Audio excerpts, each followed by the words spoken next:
दोस्तों खबर ये है कि पाकिस्तान तहरीक इंसाफ के रहनुमाओं को सजाओं का सिलसिला आज भी जारी है और मजीद सजाएं तहरीक इंसाफ के जो डाई हार्ड किस्म के कारकुनान हैं, जो लीडरान हैं, इनको आज सुनाई गई है।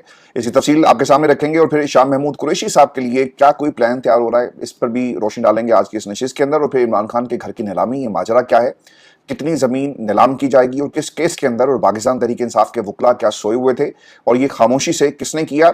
आलिया हमजा को सजा हो गई और अब पंजाब की क़यादत कौन करेगा। हमाद अजहर का बाहर आना और फिर इलेक्शन के अंदर उनके कागजात नामजदगी, ये क्या हो रहा है पंजाब के अंदर, ये भी आपको बताएंगे। और फिर शौकत खाना मुंतकली की बातें इमरान खान के हवाले से हो रही हैं, इसमें कितनी सदाकत है। और मरी के अंदर एक इंतहाई यहाँ बैठक हुई, खानदान के लोगों ने बैठकर क्या फैसले किए। और सियालकोट का मामला और पाकिस्तान की इस्टेब्लिशमेंट का मामला क्या वाकई संगीन नोयत इख्तियार करता जा रहा है और इसमें कितनी सदाकत है कि मोहसिन नकवी साहब को मुल्क का अगला वज़ीर-ए-आज़म बनाया जाएगा। और जो अब तक की सोशल मीडिया के ऊपर या फिर उनके हल्के से जो खबरें मंसूब करके बताई जा रही है, इसका भी मुकम्मल हाथा आपके सामने करेंगे। और फिर 9 मई लाहौर के 2 केसेस का फैसला, जरताज गुल और एजाज चौधरी की सजाओं के खिलाफ अपीलों पर समाअत हुई और chief justice Lahore high court ने इस हवाले से क्या हुक्म जारी किया, ये भी आपको बताएंगे। और फिर नवाज शरीफ एक्सटेंशन के खिलाफ हैं, ये किसने कहा, ये भी मैं आपको बताऊंगा। और माजी में क्या कुछ होता रहा और फिर इस्लामाबाद में मसाजिद गिराने का वाकया, इसमें क्या नई डेवलपमेंट हुई है। और व्यूअर्स, इसके साथ साथ सनाउल्लाह मस्ती खेल जो प्रोग्राम छोड़कर गए थे और जिस एंकर के प्रोग्राम को उन्होंने छोड़ा, इस हवाले से भी आपको बताएंगे। और फिर राहुल गांधी की गिरफ्तारी का मामला है। लेकिन जो सबसे अहम खबर है वो पाकिस्तान तहरीक इंसाफ के लोगों को सजाएं सुनाने का ये मामला है। और लाहौर की जी इंसदाद दहशतगर्दी की अदालत है जिसने 9 मई के 2 मुकदमात का जी फैसला सुनाया। शाह महमूद कुरैशी को दोनों मुकदमात में बरी कर दिया गया है और ATC जज ने कोट लखपत जेल में ये फैसला सुनाया। और आलिया हमजा को 5 साल की कैद की सजा सुना दी गई है। सनम जवेद को भी 5 साल की कैद की सजा सुनाई गई। डॉक्टर यास्मीन राशिद, मियां महमूद रशीद और एजाज चौधरी को 10-10 साल की कैद की सजा का हुक्म दिया गया है। तो ये आज का दिन एक और स्याह दिन पाकिस्तान की अदालती तारीख का, जब सबूत जो आपने पेश किए, जो फोरेंसिक और जो जियो फोरेंसिक और फिर जो कहा जाता था कि जूम मीटिंग और उसकी रिकॉर्डिंग्स मौजूद हैं जिसमें खान साहब कह रहे हैं और जो लोग मौजूद थे, फिर राब्ते हुए, प्लान बना, ये अदालती फैसलों के अंदर आपको चीज़ें नहीं मिलेंगी। ये सिर्फ अफसाने कहानियां हैं जो पाकिस्तान की आवाम को सुनाए गए। फैसले लिखे लिखाए जजों के सामने रखे जाते हैं और उनका फैसलों को जो पेपर रीडिंग करना ये बताता है कि ये फैसले इनके नहीं हैं, क्योंकि वो उन फैसलों को ठीक से पढ़ भी नहीं सकते। जिसने फैसला किया हो ना, वो धड़ल्ले से वो फैसला सुनाता है, लेकिन फैसला अगर आपका नहीं लिखा, तहरीर आपकी नहीं है, तो आप यकीनन उसमें उसको सही तरह से पढ़ नहीं सकते। व्यूअर्स, शाह महमूद कुरैशी साहब का ये मामला, और इस पर कुछ हल्के ये बात जरूर कर रहे हैं कि शाह महमूद कुरैशी साहब को एक और मुकदमे में बरी कर दिया गया, तो इसका मतलब कहीं ना कहीं पाकिस्तान तहरीक इंसाफ के साथ शाह महमूद कुरैशी साहब को मैदान में लाकर कोई अहम जिम्मेदारियां दी जा सकती हैं और ये पाकिस्तान की इस्टेब्लिशमेंट के इशारों पर हो रहा है। इसमें जो एक संजीदा नोयत का पहलू ये है कि अगर जिस तरह से बाकी लोगों को सजाएं दी गई, इनके खिलाफ कोई सबूत नहीं है, इनके खिलाफ जो शवाहिद पेश किए गए वो किसी भी अदालत में स्टैंड नहीं कर सकते, लेकिन फिर भी फैसले सुना दिए गए, इनको सजाएं दे दी गई, तो शाह महमूद कुरैशी साहब के साथ ऐसा क्यों किया जा रहा है। उनको भी सजा अगर पाकिस्तान की अदालत चाहती तो दे सकती थी, क्योंकि यहाँ पर आइन और कानून की बात तो हो नहीं रही, यहाँ पर सिर्फ एक फर्द का मामला है और उस फर्द को खुश करने के लिए सब कुछ हो रहा है। बहुत ही आसान था, लेकिन शाह महमूद कुरैशी साहब को सजा नहीं दी गई बल्कि बरी कर दिया गया। आने वाले दिनों के अंदर अगर कोई वाकई इस किस्म की डेवलपमेंट है जिसमें शाह महमूद कुरैशी साहब ने इमरान खान का जिस तरह से वो दिफा करते रहे और 2 बरस उन्होंने जिस तरह से जेल में गुजारे और वो डट के खड़े रहे, अगर उन्होंने ऐसा किया तो यकीनन पाकिस्तान की आवाम, जो इनसे पहले ये कुछ करके पार्टी को छोड़कर चले गए, जिनका नामो निशान भी नहीं और कौन कौन के नाम भी याद नहीं है, तो शाह महमूद कुरैशी साहब के साथ भी इसी किस्म का जो रिएक्शन है वो हमें देखने को मिलेगा। लेकिन वक्त से पहले ऐसी बातें करना मेरा ख्याल है ठीक नहीं है। लेकिन ये हैरान कुन बात है कि जिन्होंने सज़ा सुनानी थी वो सज़ा सुना सकते थे। 2 मुकदमात में आपने उन्हें बरी किया, पहले भी बरी कर दिया, आज भी बरी कर दिया।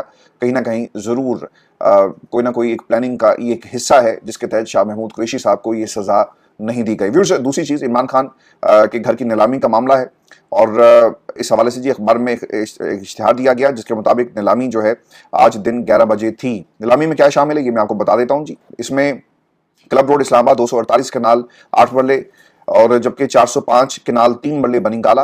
असिस्टेंट कमिश्नर के दफ्तर नीलामी का इश्तिहार दिया गया और लिखा गया कि अथॉरिटी पहले ही इसी साल 30 मई और 7 अगस्त को इश्तिहार जारी कर चुकी है, लेकिन पार्टी इस हवाले से खामोश क्यों है। सवाल ये था कि इतनी बड़ी डेवलपमेंट हो जाती है, किसी को कानो कान खबर नहीं हुई, किसी को मालूम भी नहीं था, क्या ये सब कुछ छुपा कर किया गया। اگر اشتہار کہیں لگایا گیا تھا کم از کم پارٹی کے لوگوں کو یہ بات ضرور معلوم ہوتی کہ جناب انہوں نے اس جائیداد کو نیلام کرنا ہے اور اس لیے ہمیں اس کے اوپر کوئی نہ کوئی ایکشن لینا چاہیے، عدالت میں معاملہ لے کر جائیں. لیکن آپ کو ایون کہ سوشل میڈیا پر بھی یہ بات جو ہے وہ ڈسکس نہیں ہوئی، تو مکمل خاموشی تھی. اب سوال یہ ہے کہ وکلا کیوں خاموش رہے؟ تحریک انصاف کی مرکزی لیڈرشپ میں سب کے سب وکیل ہیں. پاکستان تحریک انصاف، اگر آپ ہمیں کافی عرصے سے سن رہے ہیں، تو جب 8 فروری سے پہلے وکلا نے تحریک انصاف کو کنٹرول کرنا شروع کیا، تو میں نے اس وقت بھی یہ کہا تھا کہ اگر خدا نخواستہ خان صاحب کو کچھ ہوتا ہے یا پھر وہ جیل میں رہے تو وکیل اس پارٹی کے اوپر چھا جائیں گے. وکیل اتنی بڑی تعداد میں ہیں جی، آپ کے ترجمان وکیل، آپ کے جنرل سیکرٹری وکیل، آپ کے سینیٹرز وکیل، آپ کے پیپلز پارٹی کے لوگ جو اس پہ شامل ہوئے وکیل، تو آپ کو بہت سارے وکیل نظر آئیں گے. لیکن اس کے باوجود یہ کیسے ممکن ہے کہ خاموشی رہے اور آپ کچھ نہیں کر سکے؟ میں جب آپ تمام دوستوں کو یہ باتیں کہا کرتا تھا نا کہ وکیلوں کی یہ نالائکی ہے کہ عمران خان کے مقدمات میں یہ ریپریزنٹیشن صحیح طرح سے دے نہیں سکے. عدالتوں نے تو جو فیصلے کرنے تھے، لیکن بعض فیصلے ایسے ہوتے ہیں جو آپ کو بر وقت کرنے پڑتے ہیں، اور عدالتی محاذ پر آپ کے پاس صحیح وقت پر صحیح فیصلہ اگر آپ نے نہیں کیا تو اس کا نقصان ہوتا ہے. خان صاحب کے بہت سارے کیسز کے اندر آپ نے دیکھا ہوگا کہ ایک وکیل گیا، دوسرا آیا، دوسرا گیا، تیسرا آیا. فیصل چودھری بھی کیس لڑ رہے تھے، ان کو علیحدہ کر دیا جاتا ہے. اس سے پہلے آپ کو یاد ہوگا کہ نیب کے کیس میں لطیف کھوسا کو بھی خان صاحب نے کیا کہا تھا کہ یہ تیاری کر کے نہیں آتا. تو وکلا نے پاکستان تحریک انصاف اور خان صاحب کے بالخصوص کیسز کا بیڑا غرق کیا، اور وکلا ہی اس پورے جو سچویشن بنی ہے یہاں تک پہنچانے میں ان کا بنیادی ہاتھ ہے. عالیہ حمزہ جنہیں 5 سال کی سزا دے دی گئی، انہوں نے ایک سٹیٹمنٹ جاری کی. وہ یہ کہتی ہیں کہ عمران خان کا قصور کیا ہے؟ ورلڈ کپ جیت کر پاکستان کا نام روشن کرنا، یہ ان کا قصور ہے. غریبوں کے لیے شوکت خانم ہسپتال بنانا ہے جہاں پر وہ اپنا علاج کروا سکیں، یہ ان کا قصور ہے.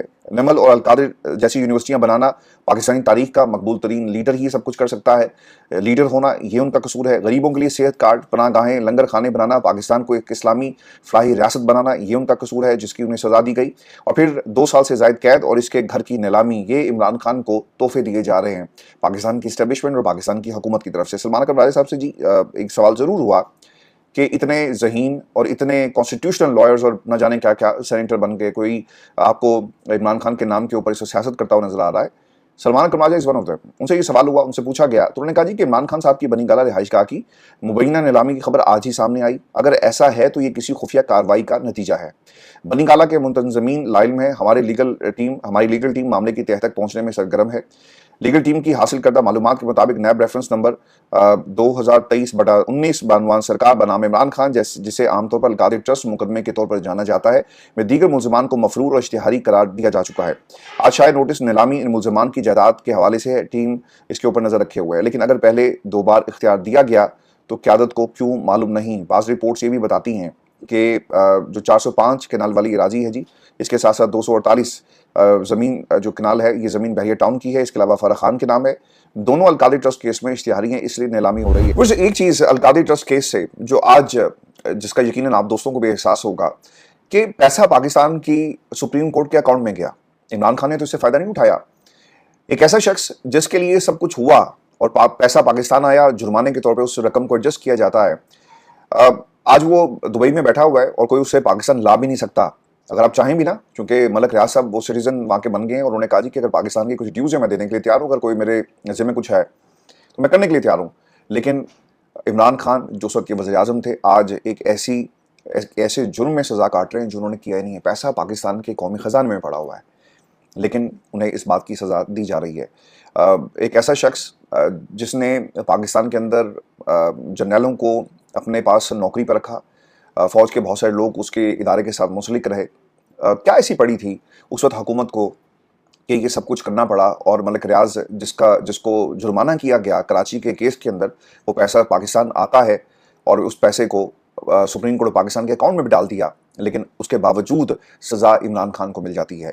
لیگل ٹیم کچھ بھی کرے، نوٹسز، اشتہار، نیلامی، لیکن ان لوگوں نے ایک بار پھر نالائکی کا مظاہرہ کرتے ہوئے عمران خان کو اس نہج پہ پہنچا دیا. ان کا کیس خراب کرنے میں جتنا قصور پاکستان کی اسٹیبلشمنٹ کا یا پاکستان کی حکومت کا یا ججز کا ہے جو انہوں نے ہینڈ پک ججز لگائے، اتنا ہی پاکستان تحریک انصاف کے وکلا کا بھی ہے، عمران خان کے وکلا کا بھی ہے. اور آپ کو یہ بھی خبر دیں کہ عمران خان کے طبی معائنے کا یہ معاملہ ہے اور علی امین گنڈا پور ایک درخواست لے کر جی عدالت پہنچ گئے ہیں اور اسلام آباد ہائی کورٹ میں یہ درخواست دائر کی گئی اور اس میں یہ موقف اپنایا گیا کہ عمران خان کا एक तो जी तिबी मुआयना शौकत खानम के अस्पताल में करवाया जाए और शौकत खानम अस्पताल के डॉक्टर से 3 दिन के अंदर इब्तदाई तौर पर मुकम्मल तिबी मुआयना कराने और उसके बाद माहाना बुनियादों पर मुआयना और ज़रूरी टेस्ट कराने का हुक्म देने के लिए इस्लामाबाद हाई कोर्ट हुक्म सादिर करे।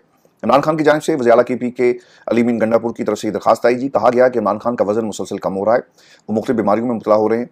शौकत खानम मुंतकली का ये जो सवाल है जो हमने अपने कैप्शन के अंदर भी लिखा, इस पर कुछ सहाफ़ी इस्लामाबाद के दावा कर रहे हैं कि इमरान खान को शौकत खानम मुंतकिल किया जाएगा अगले कुछ दिनों के अंदर, लेकिन इसकी कोई ऑफिशियल कन्फर्मेशन देने के लिए तैयार नहीं है।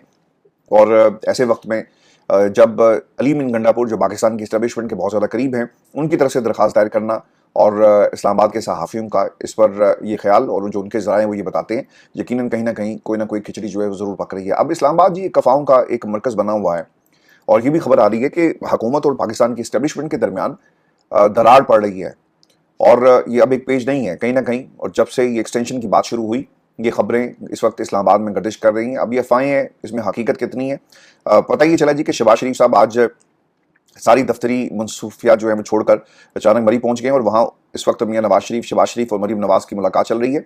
18वीं तरमीम में तब्दीली, 27वीं तरमीम समेत अहम खबरें शरह इक़्तिदार में इस वक्त ज़ेर बहस हैं और कुछ दिनों से 18वीं तरमीम के हवाले से पाकिस्तान के टेलीविजन चैनल्स के ऊपर तो मुसलसल की बात हो रही है कि 18वीं तरमीम करके जो सूबों के पास इख्तियारात थे वो मरकज़ को दे दिए जाएंगे और फिर इसके अंदर कुछ स्पेशल प्रोविजंस रखे जा रहे हैं जिनमें माइंस एंड मिनरल्स हैं और एक हिस्सा सूबे को दिया जाएगा, बाकी वफाक लेकर जाएगा। ये वैसे बात जो है ना ये ज़्यादती होगी कि अगर इसको हम तारीख के पहलू में ना देखें। 18वीं तरमीम के अंदर खान साहब के दौर में भी बहुत ज़्यादा बात हुई और जो मुल्की कर्जा था और वफाक के ऊपर जो कर्जा हमेशा रहा, वो ये कहते थे कि सूबे तो अपना हिस्सा लेकर साइड पे हो जाते हैं, लेकिन वफाक इसका बोझ क्यों उठाता है? वफाक को मजबूत करें, ये कौमी कर्जे हैं और कौमी कर्जों का पूरी कौम ने जवाब देना है, सिर्फ वफाक ने जवाब नहीं देना, यानी चारों सूबे इसमें अपना हिस्सा डालें। तो ये 18वीं तरमीम का मामला उस वक्त से चल रहा है। 27वीं तरमीम के अंदर क्या होगा, ये बहुत ही खतरनाक तरमीम है जी। इसमें पाकिस्तान की इस्टेब्लिशमेंट को एक आईनी किरदार शायद दे दिया जाए, ये बातें हो रही हैं और ये भी खबर आ रही है कि नवाज शरीफ साहब नाराज़ हैं जी ख्वाजा आसिफ साहब से। और ख्वाजा आसिफ ने 8 अगस्त 2025 को लाहौर जाती उम्रा रायमंड में नवाज शरीफ से उनकी रिहाइशगाह पर जो मुलाकात की, उस हवाले से नून लीग के ज़राए बताते हैं कि मुस्लिम नून के सदर नवाज शरीफ ने ख्वाजा आसिफ से नाराज़गी का इजहार किया और कहा कि आपने जो ट्वीट किया कि पुर्तगाल में पाकिस्तान की ब्यूरोक्रेसी ने प्रॉपर्टीज़ खरीद रखी हैं, वो नहीं करना चाहिए थी। देखिए, जब एक मुल्क का वज़ीर दिफा ही बातें करेगा ना तो इंटरनेशनली उसका एक इम्पैक्ट होगा। भारत के अंदर ये बात हो रही है कि पाकिस्तान में जो ब्यूरोक्रेसी है ख़ुसूसन पंजाब की, इन्होंने बाहर जो है महल बना लिए, प्रॉपर्टीज़ खरीदे और ये मुल्क का वज़ीर दिफा कह रहा है, तो इसका एक इम्पैक्ट होना था। यानी ख्वाजा आसिफ की बात का नहीं, मुल्क का डिफेंस मिनिस्टर अगर ये बातें करे, जिसने FATF के अंदर और इंटरनेशनल प्लेटफॉर्म से ख्वाजा आसिफ की बातों को कोर्ट भारत जो है वो कर रहा है। ख्वाजा आसिफ ने इस बात का इजहार ये भी किया, ये भी रिपोर्ट हुआ कि ज़िला सियालकोट में अगर किसी ब्यूरोक्रेट की तब्दीली करना है तो मुझे आप बताएं, मुझे रूप में लेना चाहिए था। सियालकोट में ADCR को हटाया गया और मुझसे मुशावरत नहीं की गई। ख्वाजा साहब का ये भी मसला था, वो ये कहते थे कि अगर आपने हटाना था हटाते, लेकिन मैंने 10 के हटा दे। और फिर उन्होंने एक और बात की गई कि इंक्वायरी क्यों नहीं करवाई गई, डायरेक्ट गिरफ्तारी इंक्वायरी करवा लेते, हटा देते। लेकिन अब जो इंटरेस्टिंग बात है जी कि अभी तक किसी और जो इकबाल संघेड़ा है इसकी जगह किसी और को तैनात भी नहीं किया गया और ना ही इसको मुअत्तल किया गया है। तो ये भी एक इंटरेस्टिंग फैक्ट है। वो कन्फ्यूजन कर रहा है कि मेरे पास इतने पैसे हैं, इतने करोड़ ले लो, मजीद रिकवरीज की बात हो रही है। बाज़ खबरें ये भी आ रही हैं कि मजीद पैसा है और उसको ऑफ द रिकॉर्ड जो है वो इससे मनवा लिया गया है। अब ख्वाजा आसिफ ने जो बात कही वो ये कहते हैं जी कुछ सियालकोट के कारोबारी लोग नवाज शरीफ साहब को कहा कि जी आपसे मिलना चाहते हैं, तो जिस पर नवाज शरीफ ने कहा कि इकबाल संघेड़ा के खिलाफ भी शिकायत कुछ कारोबारी लोगों ने मरीम नवाज तक पहुंचाई, जिसके बाद हमें ये सारा जो है वो एक्शन करना पड़ा।